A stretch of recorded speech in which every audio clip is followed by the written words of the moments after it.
So చాలా మంది వచ్చే డౌట్ ఏంటంటే మనం డీఎస్ఏ టాపిక్స్ అని నేర్చుకున్నాము, కానీ డీఎస్ఏ ప్రాబ్లమ్స్ వచ్చే కింద చేయలేకపోతుంది చెప్పుంటుంది అనమాట. ఇంకోటి ఏంటంటే ఒక లాజిక్ అనేది క్రాక్ చేయలేకపోతారు కొంతమంది. సో ఈరోజు డే 5లో మనం ఆ డీఎస్ఏ ప్రాబ్లమ్స్ ఎట్లా మనం కరెక్ట్గా ప్రాక్టీస్ చేయాలి చూద్దాం. ఫస్ట్ ఏంటంటే మీరు డీఎస్ఏ స్టార్ట్ చేసేటప్పుడు 1000 ప్రాబ్లమ్స్ అని చెప్పి లేకపోతే 800 ప్రాబ్లమ్స్ అని చెప్పి గోల్ పెట్టుకోమాకండి.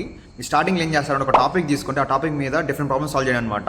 ఫర్ ఎగ్జాంపుల్ అరే తీసుకోండి, అరే మీద ఏంటంటే ఒక 10 ప్రాబ్లమ్స్ సాల్వ్ చేయండి, లేకపోతే హ్యాష్ మ్యాప్ తీసుకుంటే దాని మీద 10 ప్రాబ్లమ్స్ సాల్వ్ చేయండి. ఇలా మీరు టాపిక్ బట్టి క్వశ్చన్ సాల్వ్ చేయండి అనమాట. నెక్స్ట్ చాలా మంది ఏం చేస్తారంటే ఒక డీఎస్ఏ ప్రాబ్లమ్ సాల్వ్ చేసేటప్పుడు ఏంటంటే ఆ ప్రాబ్లమ్ తీసుకుంటారనమాట. సడన్గా మీరు దాని తర్వాత సొల్యూషన్ చూస్తారు, ఆ సొల్యూషన్ రాకపోతే ఇంకొంతమంది ఏం చేస్తారు, సొల్యూషన్ రాకపోతే గంటల పొడుగు లేకపోతే 2-3 గంటలు అటే కూర్చుంటారు అనమాట.